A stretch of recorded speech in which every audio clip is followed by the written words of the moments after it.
guys, so excited to wrap up another CLOC Institute.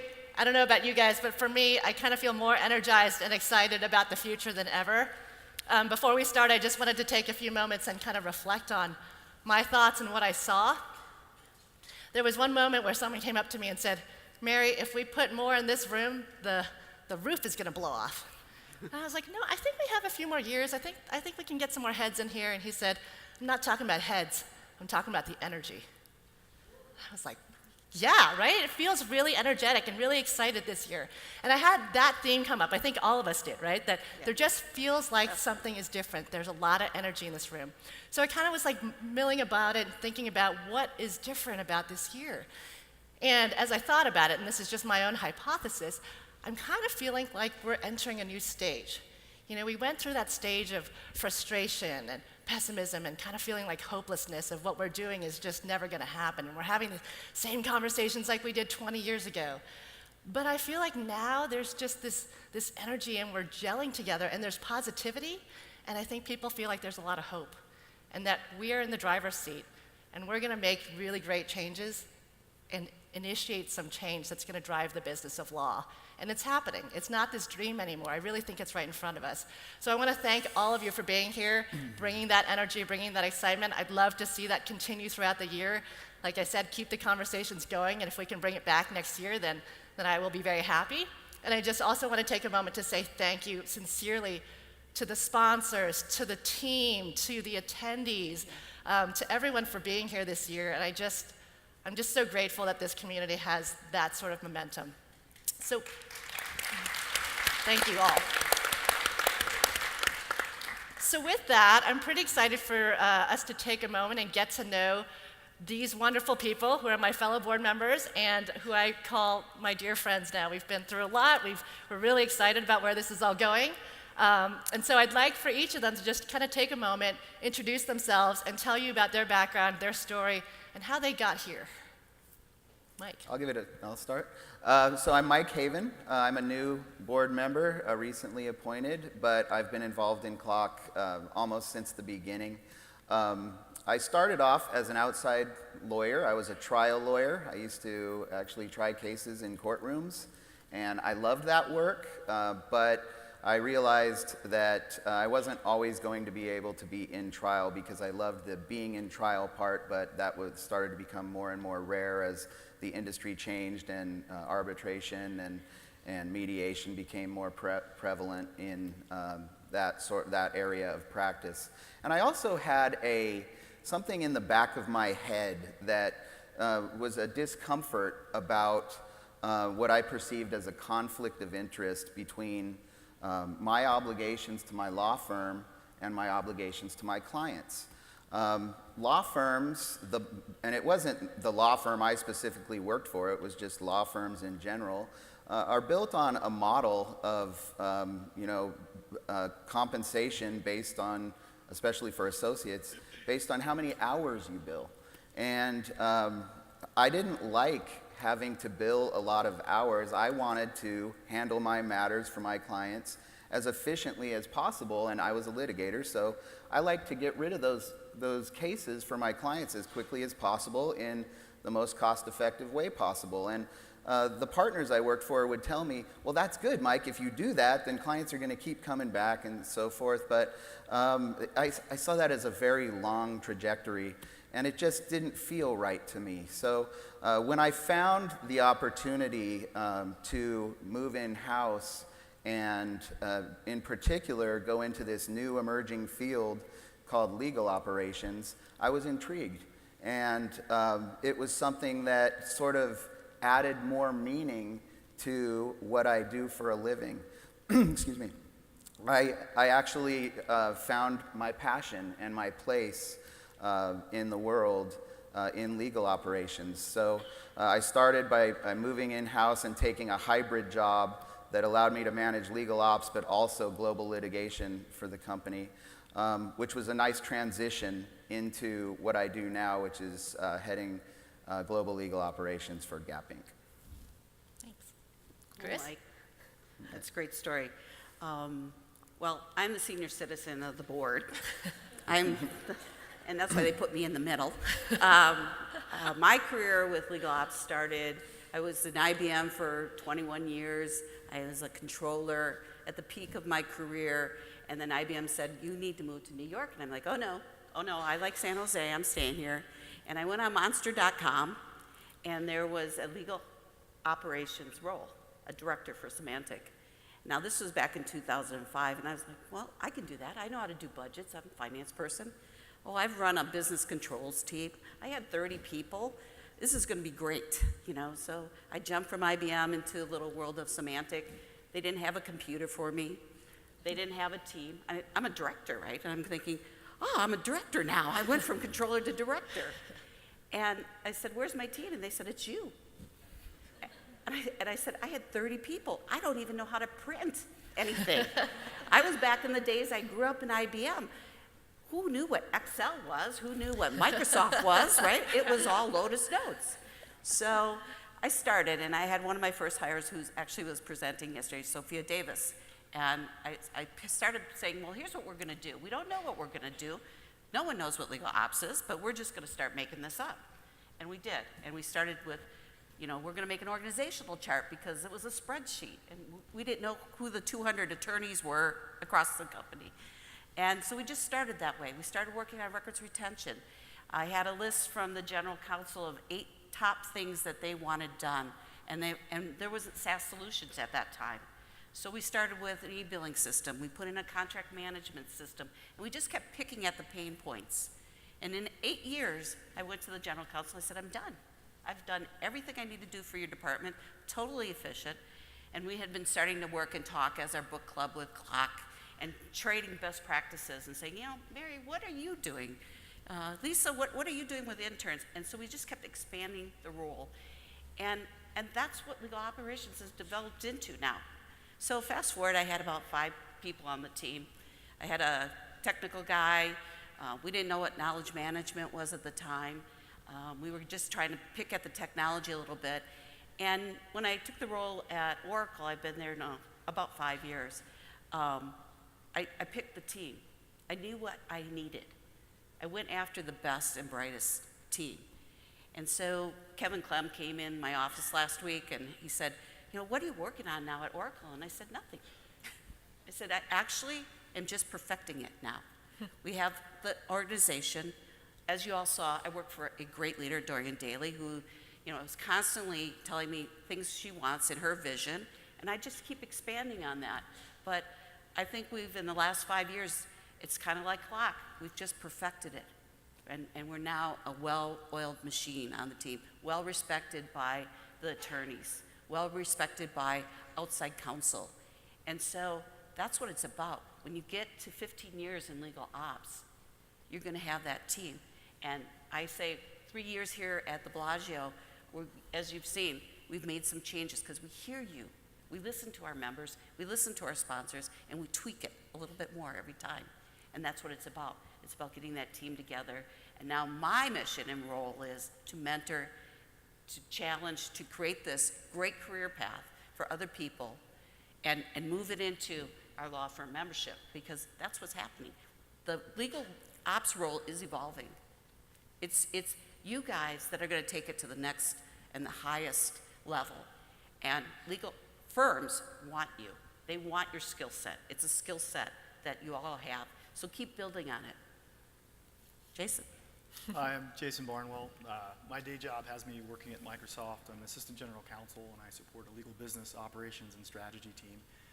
I've been the beneficiary of all of the great thought work that preceded me. So I've only been doing the operations game, if we're really honest, for a little over 2 years. And if I reflect on how I got here, it started by selling a guy a pair of shoes. I was in high school, and I was still in engineering school. And a chemical engineer, I sold him, I think it was the Pete Sampras Air Max, like a light blue colorway, $129.99, beautiful shoe. And he took 10 minutes of his time and he explained, he's like, oh, you're an engineer? I'm like, yeah. He's like, I was an engineer too. I'm like, really? And I'm like, oh, what do you do now? I'm a lawyer. I'm like, what? How do you get from engineer to lawyer? And he explained this concept of intellectual property. And that set me on a trajectory that took me out of undergrad, working in industry as a software engineer for a half decade, then into law school. And in the law school experience, I kind of guided my way through and landed as a startup lawyer. And I did that for a few years, and it was fantastic work. But ultimately, it became clear that I think much like Mike, I saw these inefficiencies that were rewarding people. And as an engineer, you are taught to ruthlessly take out waste, right? Wakeful human attention is the scarcest thing we have. And anytime you see that being just thrown over the side as waste, it just makes you feel bad. And so that's ultimately what caused me to really think about what can I do with my career in a place where if I can find efficiency, that will be rewarded. And that's ultimately why I went to Microsoft. And there, I was a practicing attorney for the first 6.5 years of my tenure. I was a product attorney, and then ultimately I ended up leading a specialty IP group, the open source software group. And in that process, I never left my nerd behind. And so I was constantly like creating SharePoint lists to think about how we can automate what we're doing, to remove repetition. And it was just part of me trying to get home earlier so that I could see my wife and daughter. And at a certain point, they said, we've got this opening for this law firm engagement strategy job. We don't really know what it is. Doesn't have much shape to it. It'll probably fail. Would you like it? Absolutely. Let me go do that. And so that was such just a fantastic experience. And that's when I was introduced to CLOC. And I have no idea how I would have made my way through the journey to have any modicum of success without building on the work that I found before me. And that's why CLOC was instrumental to me being able to understand what I was supposed to do, how to get anything done. And I've been grateful through the entirety of my kind of operations career, because I could not have done anything without people leaving breadcrumbs, people like this who've done it before. And so, now I have a slightly larger role where it's not just law firm engagement strategy, but it's some of the additional elements of the operations group. And now it feels like I have an obligation to give back, because I have benefited so thoroughly from the community that is just so generous. And so I'm hoping that I have an opportunity to reflect a lot of the people who are less tenured, shall we say, in their careers. Because I think that many of us who are still trying to find our way, I'm far from seeking perfection. I'm literally like trying to still find the bathroom, from a metaphorical sense. I think for a lot of us, there is so much value to be had, and that we as an organization can find ways to best serve people who are trying to figure that out. And that's going to be a strong focus of my contributions. You're going to make me cry. Lisa. How do I follow that? So I think the thing that you hear common across all of us is this notion of desire for efficiency and sort of operational perfection is in our DNA. So whether you're a lawyer by trade or not, we're all here collectively together. I'm Lisa Connie. I lead legal operations for Adobe.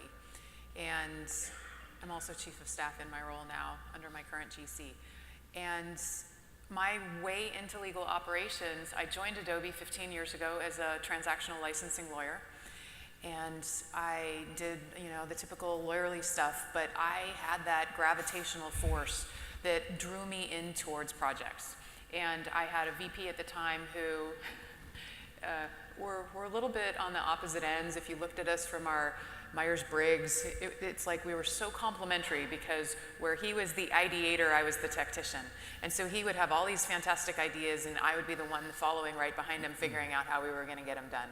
And the drawback to it, though, was that he usually had about 40 things that he wanted done at any given time. And I was like, Joe, pick 4. We're not doing 40, pick 4. And then, I would set off in March. So even as a lawyer on his team, I was the one that was starting to spearhead, and we were on that outbound revenue generating piece of our legal organization. And unbeknownst to me, totally unbeknownst to me, he went to our general counsel at the time and said, I really think we need this sort of operational role for the department, and I really think that Lisa needs to be the person doing this role. And this was at a time where, legal operations really wasn't a thing. I mean, this is like 2004. And he came back into my office, and he literally walked in and was like, I hope you want this because it's yours. And I had this deer in the headlight, and I'm like backtracking as fast as possible. I'm like, Joe, whoa, what are you talking about? I am a lawyer. What the heck what is this? I'm fine. We're doing great. Why are you disrupting the apple cart? And I am so fortunate to have had this man, this mentor in my life. I honest to God would not be where I am today professionally or personally if it were not for his vision, his leadership, and his truly thought inspiration here of saying we need this role for the department.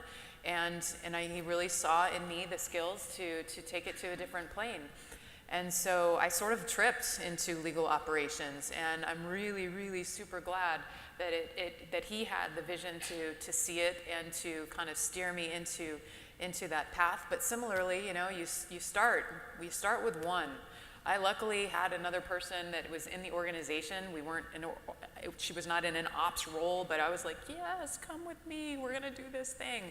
But we all start with just our passion around efficiency and making things better. I mean, that's like the motto of my team, we make it better. And that's what we just try and instill into every project that we face, every challenge that comes our way is just how can we kind of clear through the stuff to let the lawyers in the department focus on the work where they're really bringing value, to let the other legal professionals in the department focus again on their areas of expertise.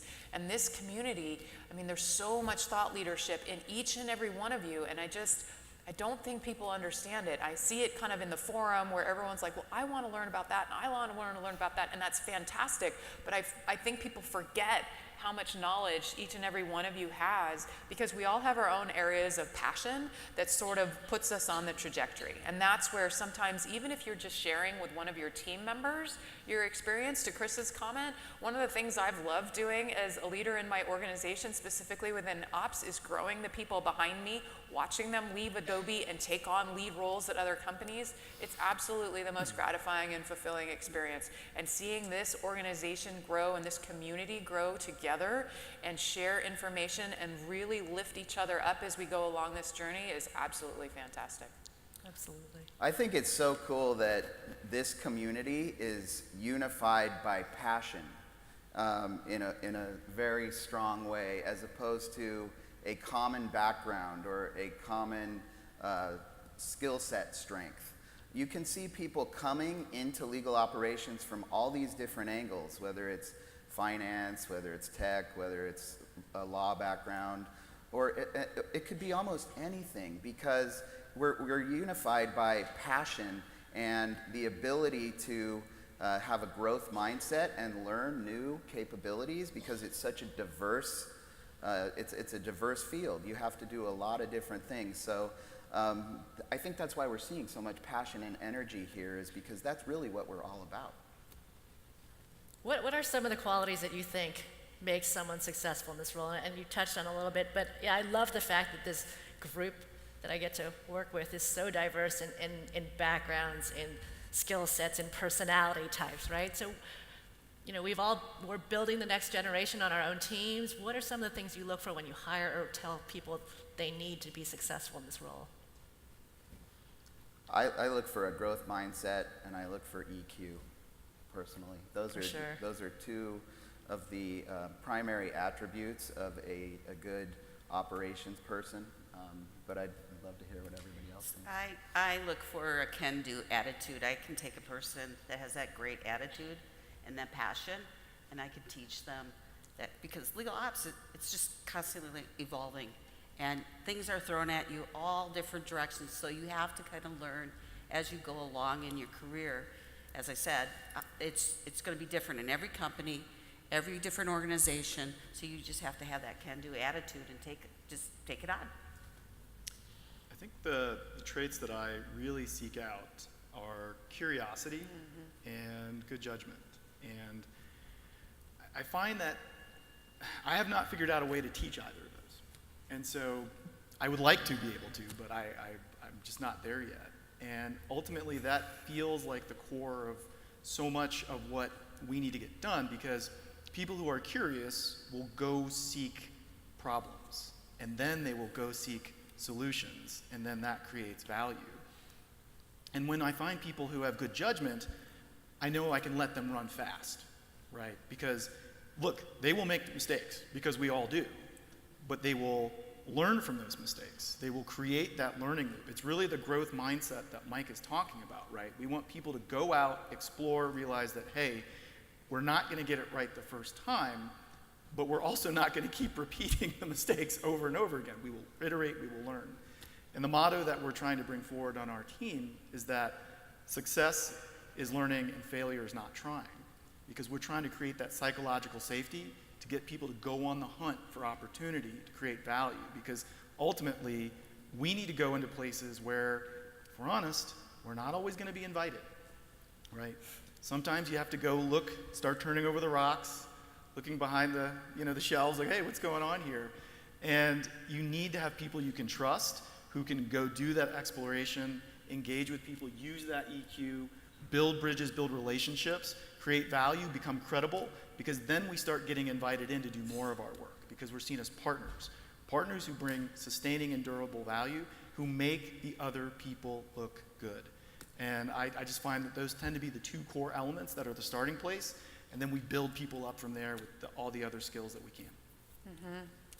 Fantastic. So similarly, when the question came through, it was intellectual curiosity first and foremost, and Jason really nailed on that. And then customer service orientation is absolutely critical to understand that the folks within our organization, both within legal as well as the broader sense of Adobe, as well as our external customers, are all in the line of what we are trying to do. It is not just about the efficiency of one particular person in the department, it's how that actually explodes outward to make sure that our external customers are having a good experience with us. And then the third one, and it's probably for me the most real, is thick skin. We have a thankless job. I remember when I stepped into operations, and one of the lawyers, he was in our Seattle office, he was one of our trademark lawyers. He was probably the only person in the organization to reach out to me, but he actually picked up the phone when I first took on the role, and he thanked me. I was like, uh-oh. And he said, I can't thank you enough. You are going to be taking stuff off of my shoulders, off of my plate that I really don't want to be doing, shouldn't be doing. And I can appreciate the fact that nobody is going to take the time to thank you for everything that you're doing. And so, and it's true, and I am sure all of you feel it at some point, at some project, on some days where it's just like, wow, a little bit of a thank you or a pat on the back would be really, really nice and would really carry us forward. And so much of the time we have to find the validation internally and to just know what a great job we've been doing and to know what an impactful job we've been doing, that getting somebody onto the team that has that sense of internal compass and can deal with the fact that a lot of times people are just going to overlook. It's like nobody wants to really complain about things when they're going right. And so when you're doing things really well, everyone stays quiet. They're not thanking you. No, they're not complaining. It's just when things start to go downhill that you start to hear everybody complaining about what's going on out there. And it gets tough in those situations. And talk about hiring somebody with both a customer service orientation and thick skin. There was a woman, this was a number of years ago, who I hired, and she was a front desk worker at a hotel. No legal operations experience, no corporate experience. She was pretty early on in her career, but I was like, if you can deal with all the people, a major hotel chain coming up and complaining about everything, and do it with poise and professionalism and not let it just internalize and eat you away, man, I want you on my team.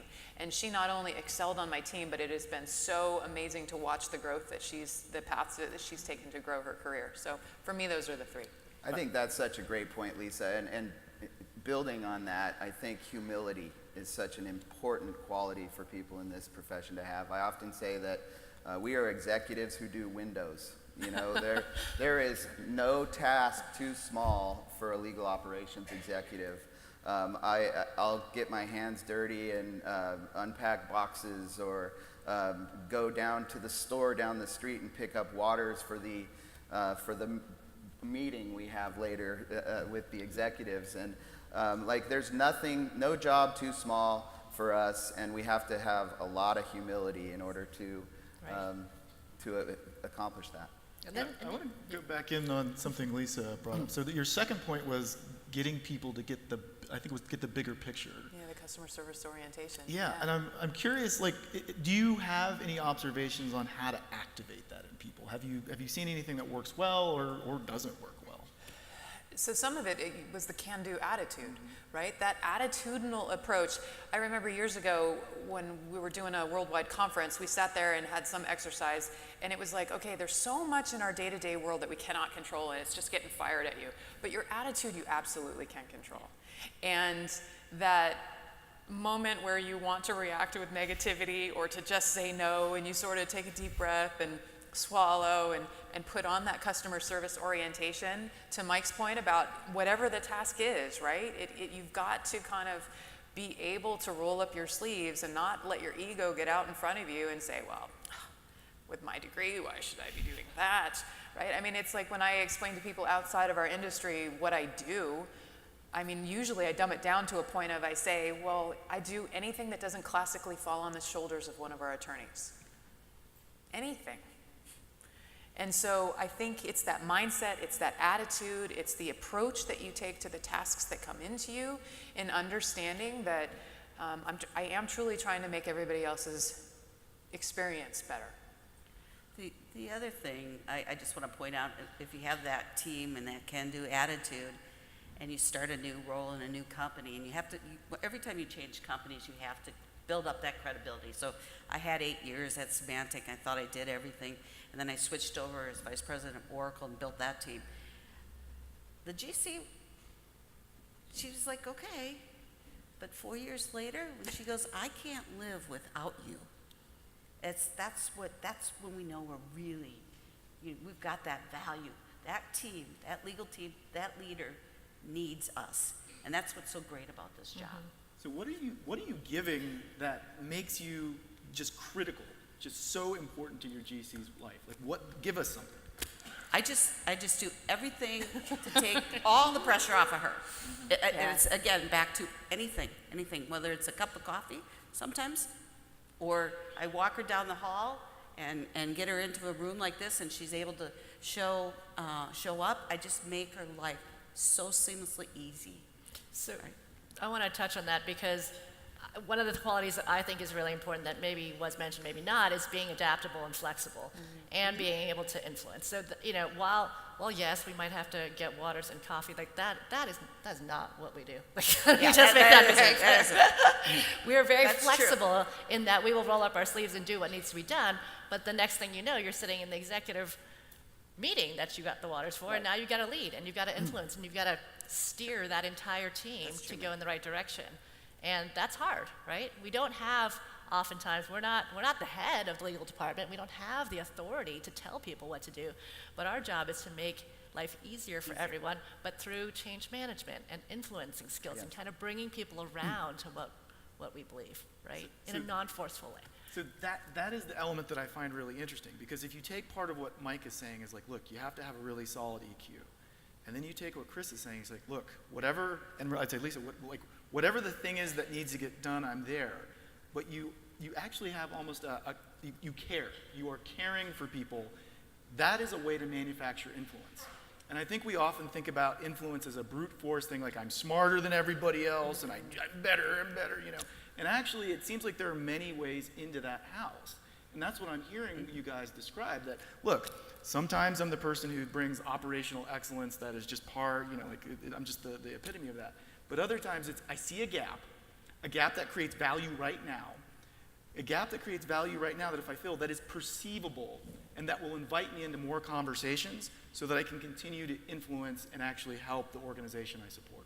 And it's the invitation, right? Because the invitation to me is all about the relationship building. It's part of the reason why it very pointedly added more networking time into the structure of the Institute this year.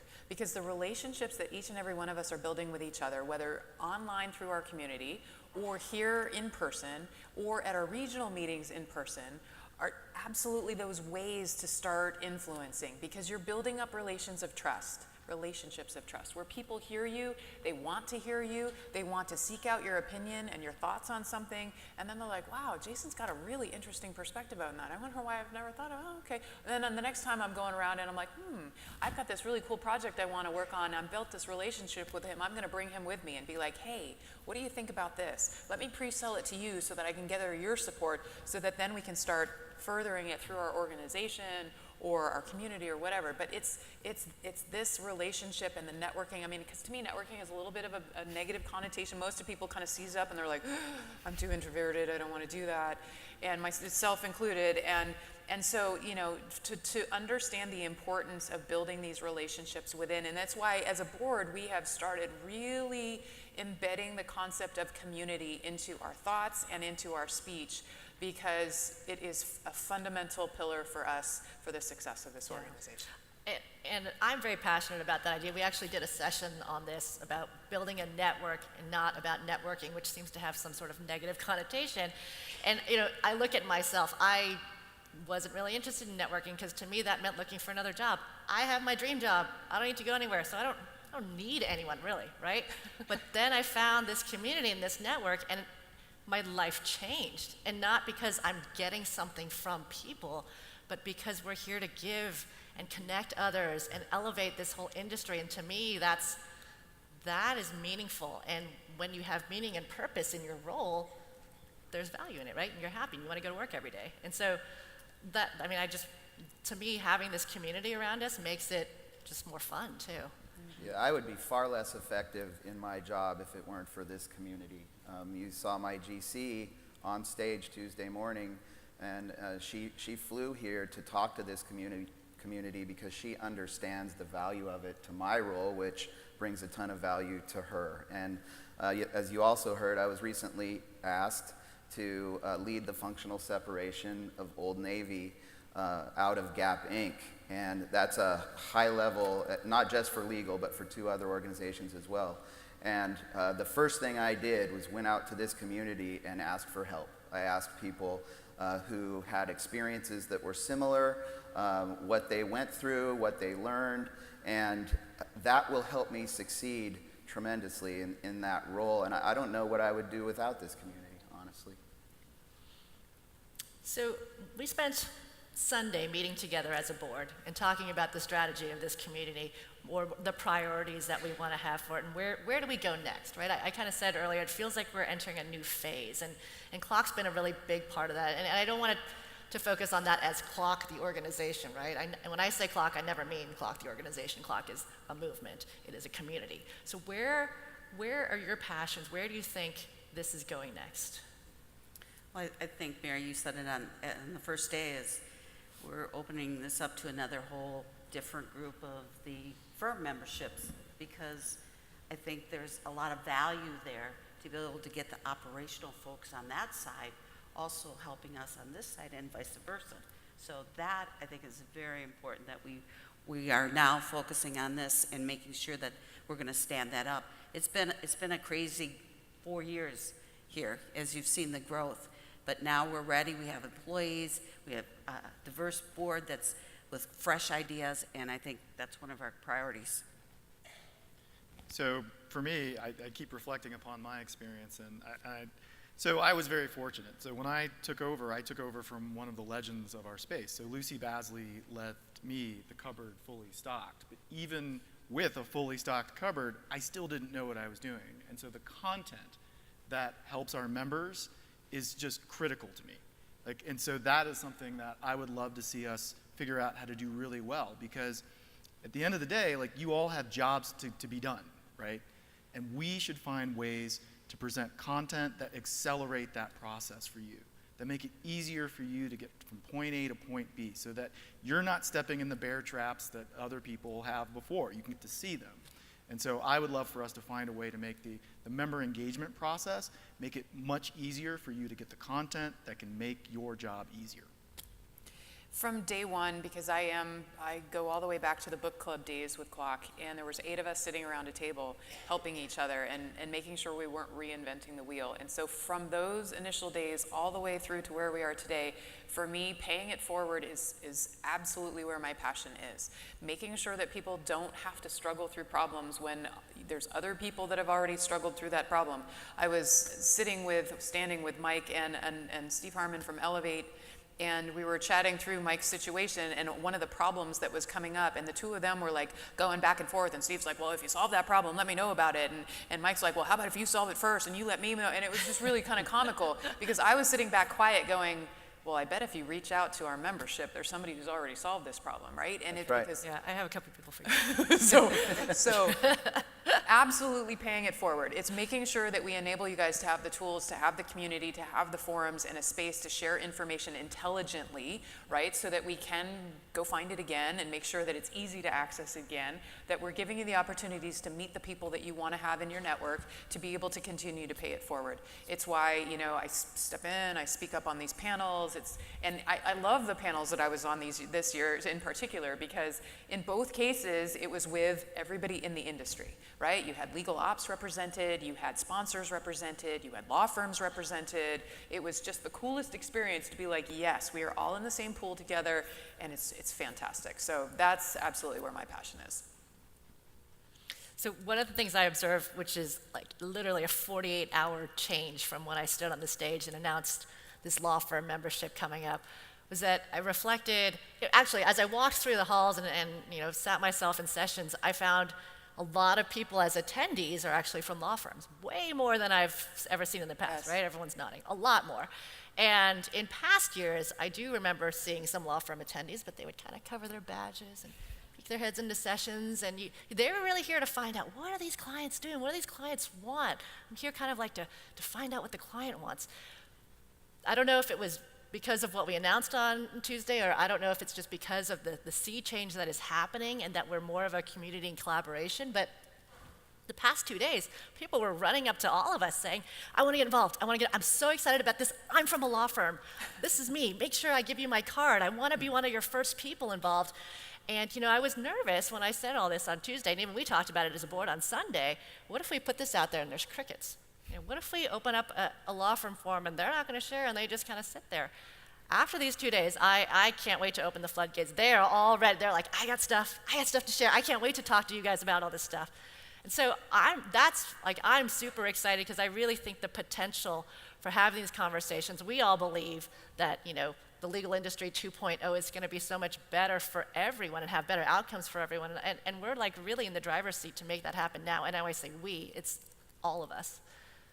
I think there's a huge opportunity for the firms to do things a little bit differently.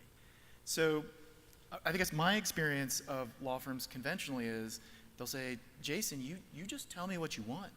Just tell me what you want. And I think we're seeing some of our firm partners start to get on their front foot and say, here's what I can do for you. So getting out of that purely reactive posture, but actually seeing what are the common problems that we as clients have, and what kind of solutions can they bring to bear. And I suspect that will be very differentiating for them in the long run. And I think the relationships, the experiences, and the engagement model that we're going to have are going to give them a great opportunity to actually divine those opportunities so that they can proactively bring more value to us as their customers. And that really excites me as somebody who wants to spend a lot of money with partners who bring great value. It's funny, I can't tell you how many conversations I've had with law firms where I'm like, I am so tired of asking for stuff. I'm so tired. Can't you guys just figure it out? I mean, I'm only one little client. You've got thousands of clients. Can't you figure it out? So that's my hope with the joining and these new forums too, is that it's going to enable them to be in a place where we can stop asking, forcing ourselves to ask for everything. Can I get that metric? Can you give me that dashboard, right? I mean, it's like, no, they're going to start offering. At least you know what to say. I don't even know what to ask for. Well, Jason, you were talking about the importance of intellectual curiosity, and what I'm starting to see in law firms is a lot of curiosity. And last month, I had the fortune to go speak at my old firm's partner retreat. And when I was there, people were constantly coming up to me asking me about legal operations and what we're doing and what our vision is for the future of the legal industry and how they can engage and be a part of it. And to see that curiosity permeating into the law firm world is really encouraging. And you know, they sent a representative to this conference coming out of those conversations who is here learning and engaging, and we're seeing that with a lot of other law firms. And it's not just the lawyers, it's the billing people, the pricing people, all of the people that that make the sausage in the law firms are curious about this movement and this organization, and that's just going to continue to grow. I'm curious, do you have a theory on what has helped activate this? You know, I think just over time we've been hammering on it, you know, and Resilience. they're finally persistence, right? And they're finally starting to understand that this is not a fad. This is the future of the legal industry, and we're all in it together. You heard me yesterday talking about how important inclusion is. We need the entire ecosystem to come together and integrate. We need the corporate law departments, we need the law firms, we need the vendors, we need everybody to be a fully integrated legal industry to make this happen. I couldn't agree more, Mike.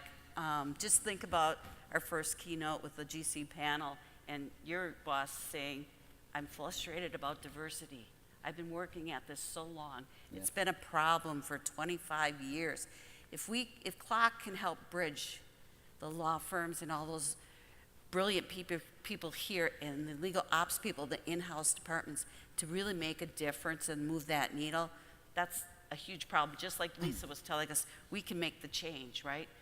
All those hard problems, those world problems, this is one that we all struggle with. So I hope we can do this together.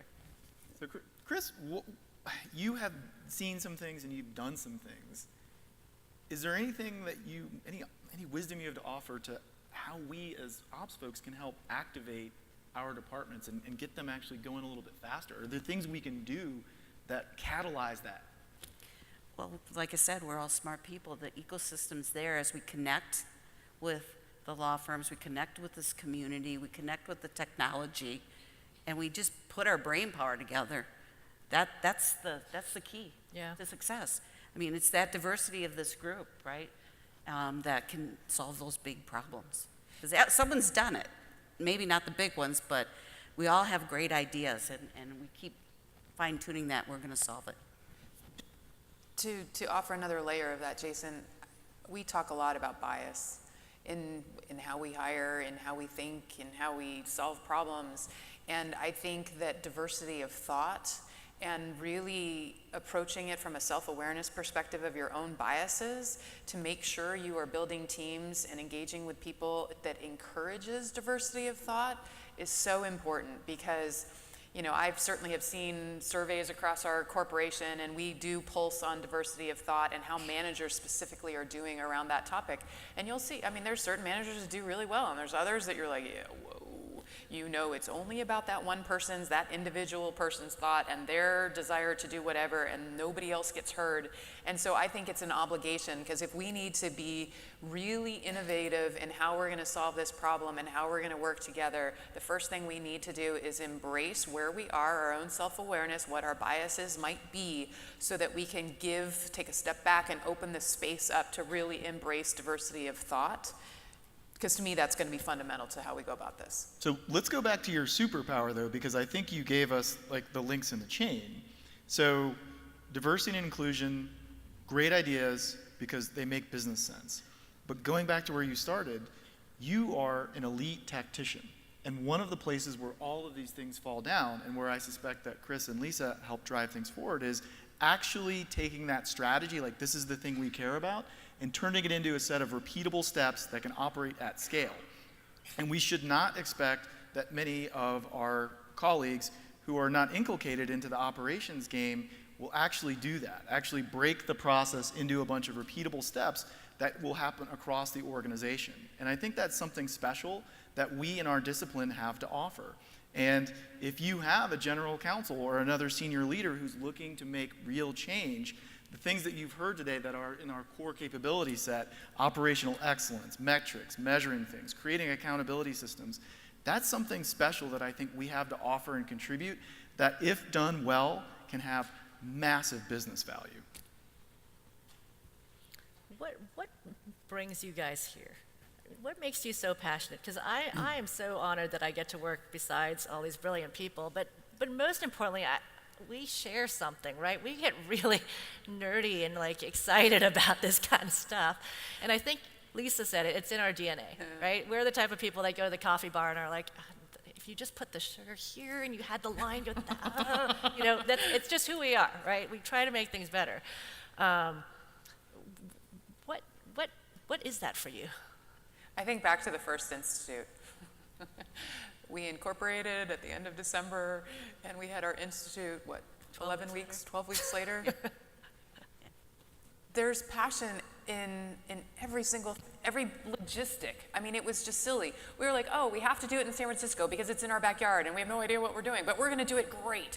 And we have bosses who say, you can't do this. And we're like, we're operations people. We can do anything, right? If you just, I mean, how many times have people kind of looked at you funny and been like, oh, I don't know. And you're like, I've got this. Yeah. I've got this. And it's in part because I know what I'm good at, but I know what my team is really good at, and I know where some of the skills are and some of the gaps are, and I come here to be like, I have a little bit of a gap over here. Even today I was talking about the maturity model and where we are, and I mean, you're throwing up slides and I'm sitting there laughing because I have Kevin Clem and Patrick Patel and the two industry thought leaders, and I'm looking at a slide and I'm like, well, I'm way on that underdeveloped side of the house. And yeah, and I would speak that way in front of the group that we had in the room, because it's critically important for everybody to understand you are not alone. Yep. You are not alone. And so what brings me here is making sure people understand we are in this together. And you might think, oh my God, I'm the only one that has this problem or doesn't know what I'm doing, or we've even talked the imposter syndrome, right? I mean, that crops up all the time. And I love coming here for that reason, where it's like, okay, look, I'm like you. I don't know what the hell I'm doing. I hear Chris talking about knowledge management and how she solved it and is in refinement mode, and I'm like, what? What? Okay, why weren't, where's the knowledge sharing?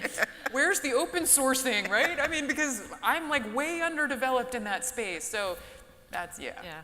I talked to a girl just here yesterday, and she's like, I'm so overwhelmed. There's so much to do. You guys have done so much. There's so much to do. And she's telling me what her priorities are. And I said, word for word, I was in your shoes 10 years ago. And so I'm telling her about the resources. I'm like, there's a webinar here, and you got to get this document. Make sure you email me for this. And she's like, okay. And I said, whatever you do, don't you ever start with a blank piece of paper, or I will not forgive you. Because it's been done. It's been done by somebody out there to some degree, and it may not be perfect for you, but someone's going to give you something and let you go running. Because if any of us are starting up for the first time, we're never going to get there. We need everyone to be at the same level as fast as possible. Right? And I want to point out one thing that I think we've done well in the last 4 years from CLOC. We've built a scholarship program. We're connecting my generation to the younger generation, right? And trying to teach them from the bottoms up so that they're way ahead of us. They don't have to start with that blank. They know there's a whole community out there. And once they become partners, and they know the importance of this group and this community. And so we're just going to get smarter and smarter. We're going to keep tweaking it. So. They're way smarter than us. We're going to be working for those folks. What brings me here is just my belief that I'm doing something meaningful. I don't want to just have a job. I don't want to just serve a company. I want to do something meaningful for the world. And this is what I have been blessed with, to be able to do that. I was talking to Lisa Ling backstage about that yesterday, and we were talking about what gives us a sense of purpose and meaning in our lives, and how important career is to that, because you spend so much of your time working in your career. For me, this is my way of, in a small way, impacting meaningful change in the world, and I truly believe it's meaningful, so that's why I'm here.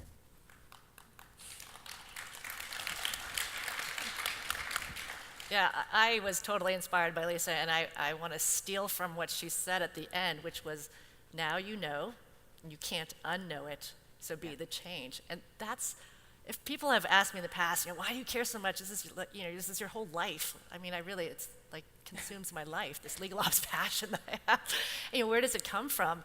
And I fell into the legal industry, by accident, joining ORIC about 16 years ago.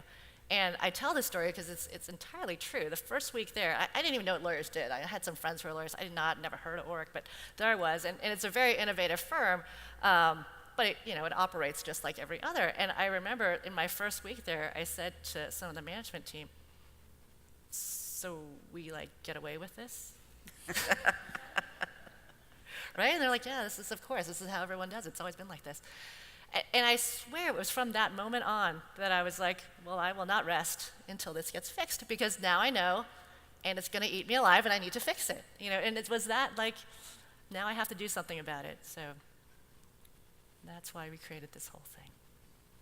Well, I think we should wrap up, and I'd love to just get some final thoughts on, words of wisdom to this next generation of legal ops leaders that are out there and getting started. And when I say that, I don't just mean in-house folks, I mean firms and technologists and everybody else who's coming up on where to go next. Yeah, for me, it's the sense of boldness and courage, right? It's so easy to sit back and be, well, I don't know, and I'm not good enough, and one of our speakers that was talking about stress and resilience, Mary, on your panel, was fantastic about highlighting that notion that we tend to hold ourselves back. And so if I am really wanting to inspire the audience and those beyond that are following our footshoots and our footsteps, it's really that notion of not letting your internal doubt and the little craziness in the mind hold you back, but that you actually lead with courage and boldness because we are in a movement and you are absolutely a part of it. And it is so exciting to think about what is in front of us, as long as we continue to challenge the status quo, to be the change that we want to see in our industry and beyond. So I think I would build on what Lisa said, which is, so I know I have lots of shame. Like, our closet where I work is full of all kinds of broken stuff. Actually I work at a candy store of broken stuff. And that's why it's fun. But our natural inclination is to hide our problems, our issues. And I would offer you that if you want to go fast and you want to make progress, you have to do something that's a little counterintuitive. You actually need to show that, because then people will teach you. Keep learning again and again that if I take the things that we are doing that I don't feel overly proud of, but I put them out there for other people to critique, to improve, to build upon, then we end up getting so much benefit that comes back because people teach us. And so the thing I would challenge you to do is to embrace your shame and then move past it, and then take your work and put it out there so that other people can support you, can build upon that. One of the things that has been so gratifying about my entire experience this week is that our community is really nice. Like, people are so supportive. He does keep saying that, but Yeah, they are. Yeah. I mean, I cannot, just so much positivity that gets passed around with real generosity of spirit. And so I guess the thing I would offer you is take a little bit of risk and take some of the things that you may not be overly proud of and put them out there and just workshop it and see what happens, because I think you'll get a lot of value back. And more importantly, you'll create value for others. I think if you have a problem and you don't know how to answer it, reach out, ask me, ask one of the board members, ask the person next to you. And the beauty about this community, if I can't answer it, I can direct you to someone who can. So always ask, always keep improving, keep pushing. And the beauty of the legal ops career is it's always changing. So you're not going to get bored. That's why I love this career. I love my job. I love my team. I love my boss. And it's because I'm not bored. There's something new every day developing. I'd like to highlight a quote that Jason said earlier, because it may have been a little bit buried, and I think if there is one thing to walk away with from this session, it's this, and I'm going to repeat his quote. Success is learning, failure is not trying. And I think that sums it up so beautifully. The sky is the limit for you. The sky is the limit for every single one of you in this profession, not only to influence your own law departments, your clients, your customers, but to influence an entire industry. And it's through this community that we can make that happen, but we have to be brave. We have to try, we have to learn, and that's how we're going to continue to grow and succeed. The sky is the limit. I am so honored to be part of this team. You guys inspire me every day, and it's just tremendous energy to be part of this. And I want to thank all of you guys for being here and bringing everything to this, and thanks for being on this rocket ship. Thank you.